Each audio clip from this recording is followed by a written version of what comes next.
अब इस वीडियो में पढ़ेंगे टक्कर सिद्धांत या संघट्टवाद।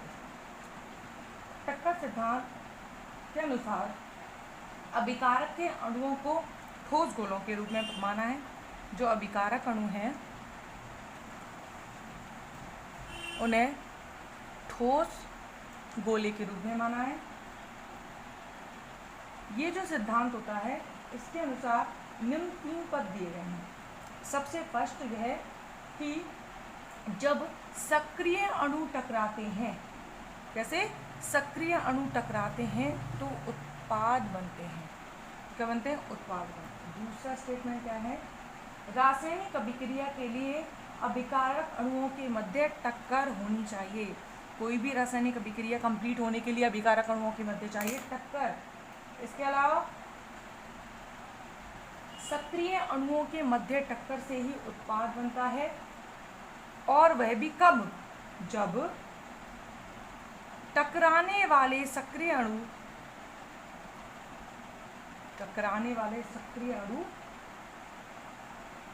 एक निश्चित दिशा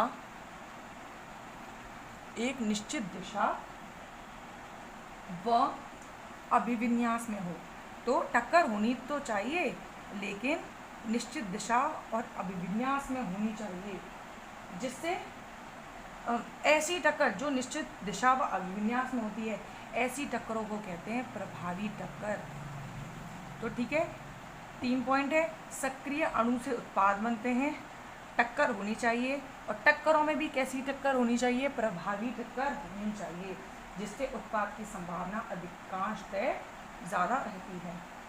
जैसे कोई रिएक्शन है, A+B से बन रहा है उत्पाद, तो इस सिद्धांत के अनुसार अभिक्रिया का वेग किस पर निर्भर करेगा? प्रभावी टक्करों की संख्या पर। तभी तो अभिक्रिया वेग किस पर डिपेंड कर रहा है? सबसे ज़्यादा प्रभावी टक्करों की संख्या पर के समानुपात। तो हम क्या कहेंगे कि अभिक्रिया का वेग प्रभावी टक्करों की संख्या के समानुपाती होता है। तो देखो, तो क्या लिख सकते हैं? अभिक्रिया वेग समानुपाती किसके? टक्करों की संख्या। फर्स्ट तो लिख दिया टक्करों की संख्या। माना एक 2 अणुक रासायनिक अभिक्रिया, केवल उसमें कितने अणु है? 2 अणुक रासायनिक अभिक्रिया है, तो उसके लिए अभिक्रिया वेग निकालें तो क्या होगा? वो होगा ZAB × Q, समीकरण नंबर 1। अब यहाँ ZAB क्या आ गया? ZAB है संघट्ट आवृत्ति। ये क्या है? टकराने की आवृत्ति, संघट्ट आवृत्ति। और इसकी परिभाषा देखें तो अभिक्रिया मिश्रण के प्रति इकाई आयतन में प्रति सेकंड होने वाली टक्करों की संख्या क्या है? संघट्ट आवृत्ति कहलाती है। ठीक है, तो ZAB संघट्ट आवृत्ति हो गई। तो देखो, अब इसके बाद गैसों के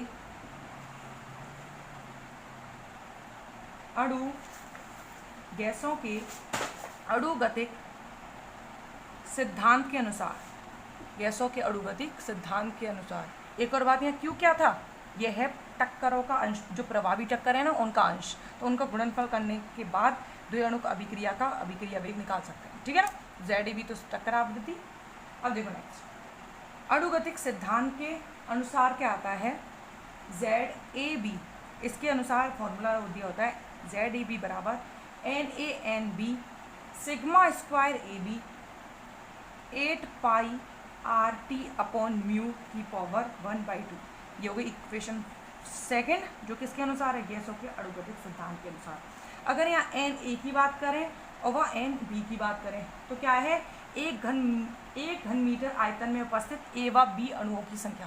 तो मैं हर बार लिख नहीं रही, सिर्फ बता रही हूँ मैं। Na और Nb क्या है? अणुओं की संख्या। किसमें?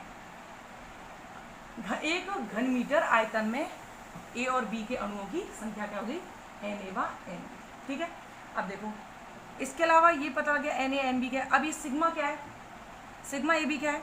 तो सिग्मा AB है संघट्ट व्यास। क्या है?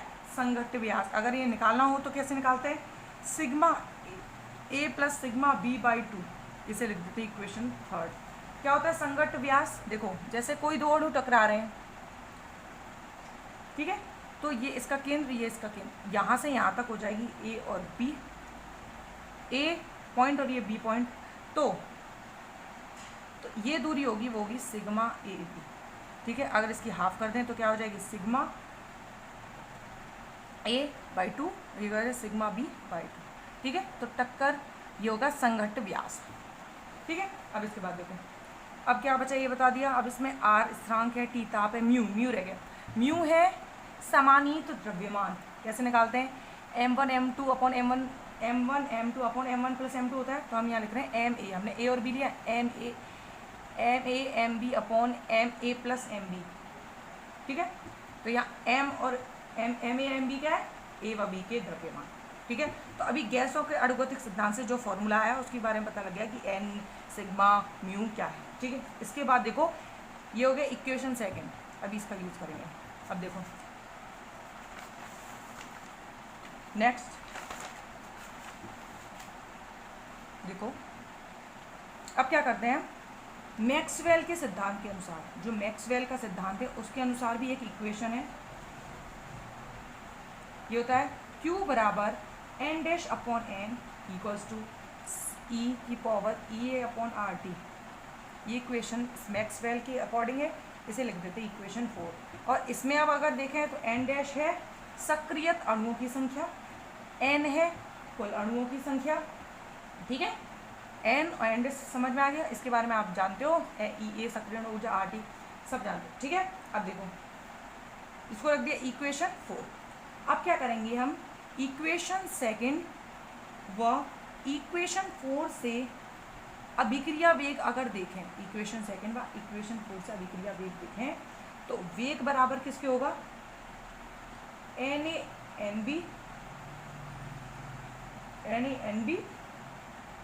सिग्मा स्क्वायर, जो हमने वो कौन सा अभी गैस के अणुगतिक सिद्धांत के अनुसार निकाला है। देखो कहाँ गया, हाँ सिग्मा स्क्वायर ए बी, पहले लिख देती हूँ 8 पाई RT म्यू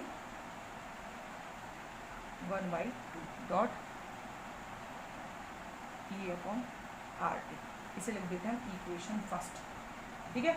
अब देखो इसमें इक्वेशन फर्स्ट अभिक्रिया वेग क्या है?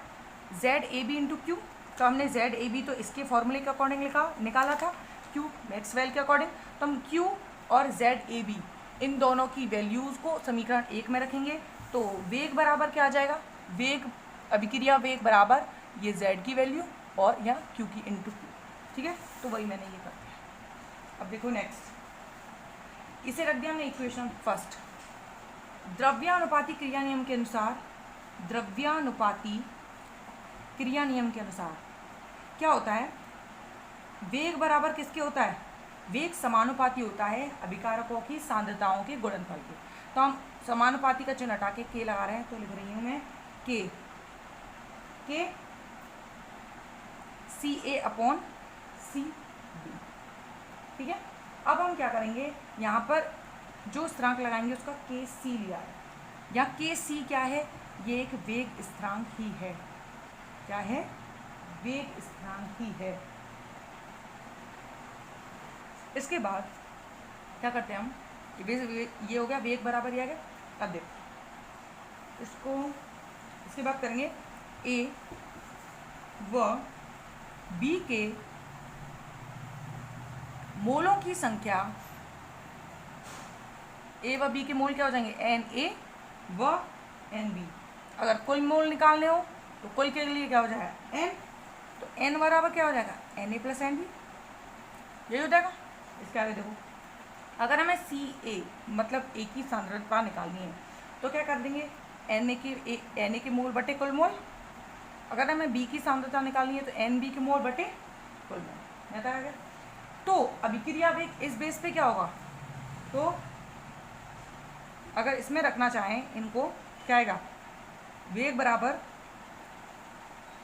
KC NA NB upon N square, यही आ जाएगा दोनों का गुणा। ये गया इक्वेशन 6, 5 के बाद 6 ये। अब देखो समीकरण 5 व 6 की तुलना करने पर हमें समीकरण 5 होते हैं, 6 की तुलना करेंगे, ये भी वेग है ये भी वेग है, तो ये इसके बराबर हो जाएगा। ठीक है, तो हम लिख देते हैं, देखो क्या लिखे हैं, कहाँ गया ये, K C N A N B upon N square बराबर N A N B sigma square A B 8 pi R T upon mu half, यह गया। अब इसके आगे डॉट ई की पावर, ठीक है, यह गया। अब इसे देते हैं इक्वेशन नंबर 7, पहले इसको सॉल्व करें। देखो एन ए एन बी इससे ये कट गया, तो क्या बचा, के सी बराबर एन स्क्वायर को उधर ऊपर पहुंचा दो, तो क्या हो जाएगा, n square sigma square A B 8 pi R T upon mu half dot minus E upon R T. यहाँ तक तो आ गया होगा। ठीक है, अब इसको रख देते हैं 7, इसको सॉल्व नहीं किया था ना पहले, इक्वल में रखता होगा, इतना होगा। अब देखो 7 रख दिया। अब ले रहे हैं कि यदि अभिक्रिया है, अभिक्रिया जैसे हमने ए प्लस बी उत्पाद बनाया है, तो अब क्या लिख रहे हैं हम, जो ए प्लस बी है, ए प्लस बी में दोनों ए और बी अलग थे, अब हम कह रहे हैं यदि अभिक्रिया में दोनों अणु समान हो तो क्या करेंगे, अभी इधर ही लिखती हूँ, चलो देखो अगर समान है तो क्या हो जाएगा, यहाँ से 2a से उत्पाद बनेगा, मतलब दोनों a समान है अभिकारक के अणु, तो म्यू बराबर क्या होगा, वो M square m1 m2 upon m1 plus m2 से ये तो आएगा 2m बराबर m/2 आएगा या नहीं आएगा ना। तो हम समीकरण 7 में रख देंगे यही वैल्यू, समीकरण 7 से क्या आएगा, देखो के सी बराबर, यहाँ से यहाँ नहीं लिखते तो चलो, के सी बराबर 4 N square sigma square A pi R T upon M half dot E की पावर माइनस ई अपॉन, देखो ये आएगा। अभी कैसे आया देखो, इसमें देखो हमने अब इसमें म्यू की वैल्यू रख दी m/2 रख दी, तो इसको सॉल्व करने पर ये 2 से 4, देखो तो 2 से, देखो इसकी वैल्यू m/2 रखी, तो 2 से 4 टाइम 8 गया, तो यहाँ 4 आ गया, तो इसको बाहर निकाल दिया और इसकी जगह क्या बच गया m, तो यही किया बस। ठीक है ना, सॉल्व इजीली हो जाएगा। देखो मैं थोड़ा जूम करती हूँ उसे, देखो ठीक है ना। अब इसकी बात आगे देखें, तो ये क्वेश्चन नंबर कौन सा हो गया, 8वां। अब समीकरण 7 व 8 की तुलना करनी है हमें आरेनियस समीकरण से, जो आरेनियस समीकरण से करेंगे। क्या था आरेनियस समीकरण, आरेनियस समीकरण था k = a e की power minus E upon R T, यही था।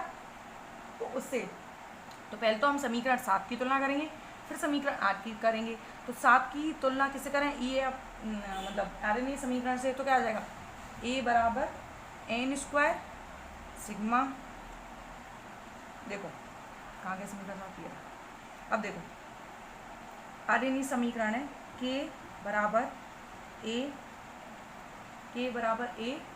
e minus E upon R T. अब देखो ये इनटू वाला पार्ट,